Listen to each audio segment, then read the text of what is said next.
Hello everyone, my name is Quang. My name is Tommy. I'm 9 years old. Today I will talk about science in lesson 86 in 3rd grade. And first, I will talk about the food chain. And first, the sunlight energy helps the producers to grow.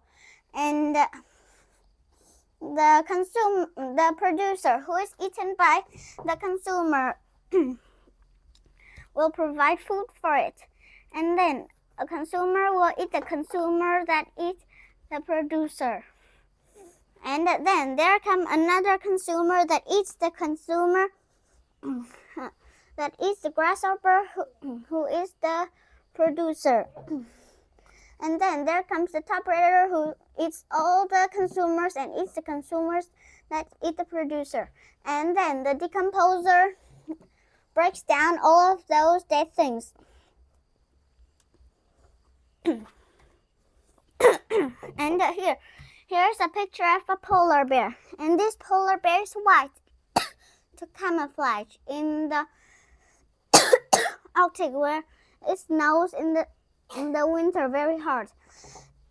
And its prey is the seal, and it can swim up it can swim very deep, and it swim deep to catch seals for lunch or dinner or breakfast.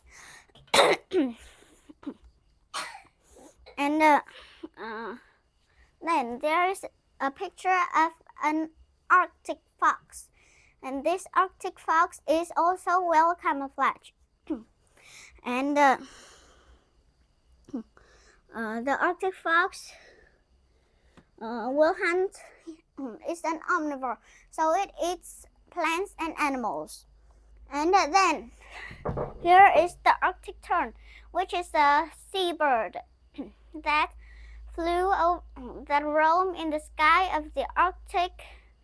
That roam in the Arctic sky, and though the Arctic has the Arctic animals have blubber. Their blubber do not give them the much heat, and so they build burrows in the snow, and they build burrows in the snow and warm themselves inside there. You might think it is freezing, but instead the snow will keep them from the wind, the strong wind that blow in the Arctic.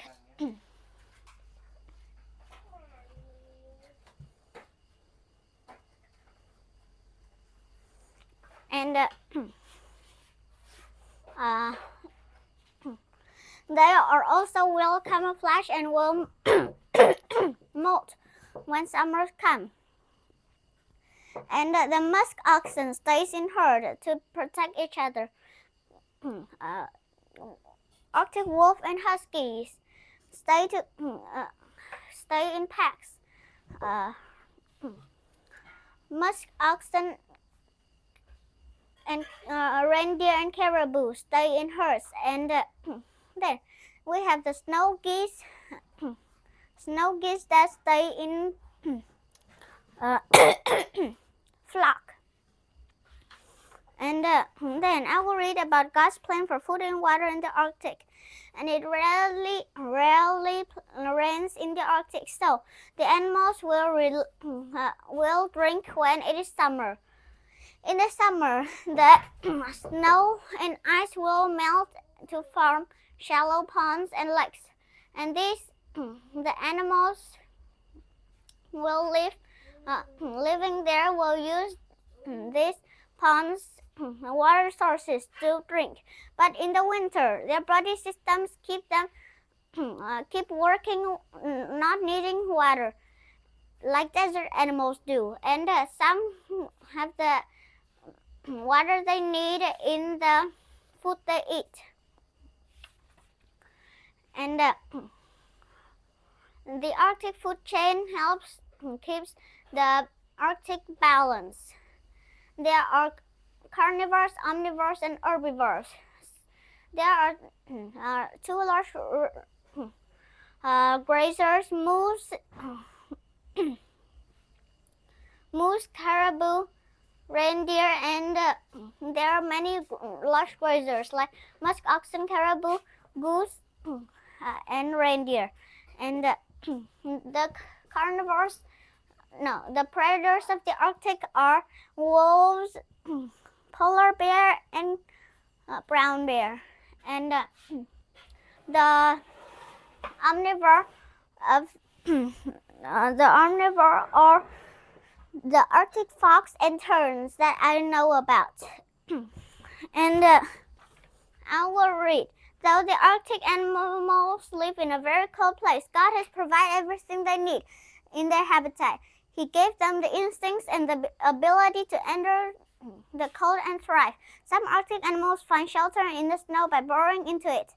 The snow protects them from strong Arctic winds and gives them a warm cave to stay in. Many Arctic animals hibernate through the coldest part of winter. The Arctic ground squirrel has the longest known hibernation of any animal. Some Arctic animals use camouflage to help them blend in with their surroundings. God gave the polar bear a white coat. The Arctic fox and Arctic hare are brown in the summer but white in the winter. They can always blend in with their surroundings, no matter the season. Because the extreme conditions of the Arctic, many animals depend on each other to survive. Seals work together to protect each other from predators. Musk oxen form a circle to protect their young. Wolves and huskies travel in groups called packs. Reindeer and caribou travel together in herds.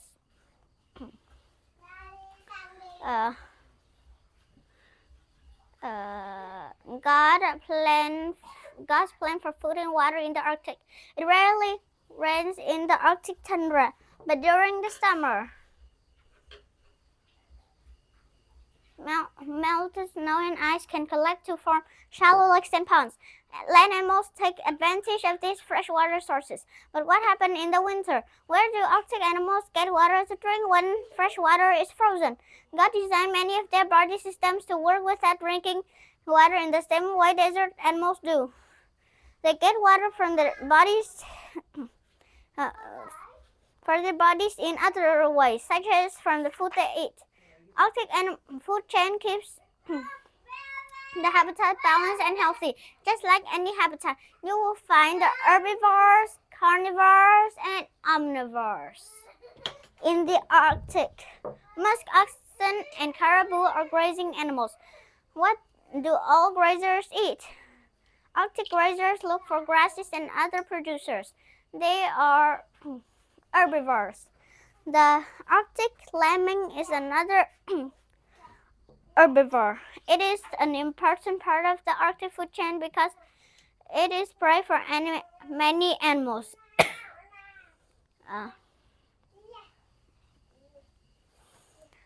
Arctic fox and Arctic tern are omnivores. They eat both plants and other animals. Polar bear and wolves are the predators of the Arctic. Are these animals carnivores or omnivores? Because they eat only meat, they are carnivores. Classify. Place each animal under the correct classification. Cod and herring are fish. Caribou, walrus, seal, wolf are mammals. And Arctic tern and snow geese are birds. And give the correct answer. Name a grazer of the Arctic: caribou. Name an herbivore of the Arctic: musk oxen. Name a carnivore of the Arctic: polar bear. Name an omnivore of the Arctic: fox. Name a top predator of the Arctic: Arctic wolf. And in next couple of lessons. We will going to be looking at a fun project. And it is my animal notebook. And on the first page, you should write your name, date, and the teacher who helped you. And then on the title page, and this is the same with any animal classification, you will decorate this page by adding pictures of animals, drawing them, or even add stickers to them. And then the next page is characteristics for each animal classification. And you would, if you need help, you would turn to page 99. And there are all the characteristics of any invertebrate or vertebrate. And there will be a paragraph of important details of each animal, like the African elephant and black bear. And here are the pictures of them.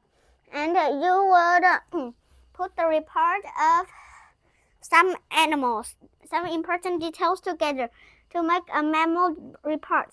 And then we will add 5 photos on the next page. And here are some photos. And then another 5 photos for each this page. And then we will do the animal creativity.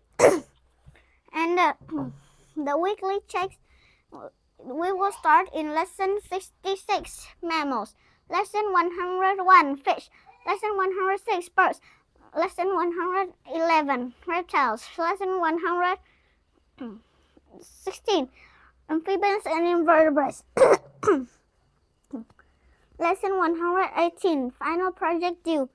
And that is all what I want to talk in this science lesson today. Thank you for your listening, watching. Goodbye.